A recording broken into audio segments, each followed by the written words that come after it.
Problem number 5, nylon gear getting wrecked inside of the motor.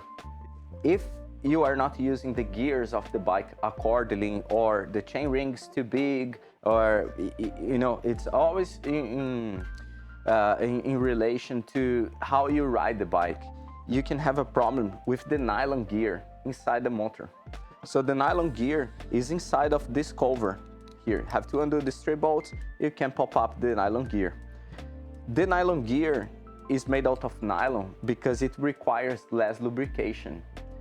In comparison to having a metal gear here, you would require constant lubrication and maybe greasing the motor more often, and would be noisier to ride this motor in comparison to a nylon gear. The fact is, nylon is not as strong as metal, and eventually, even though it's an helical gear, so there's more contact area. If you are riding on the wrong gear or too much effort in your riding, you're gonna have the motor rotor, which is this part here, the center part, stripping, damaging, wrecking the nylon gears.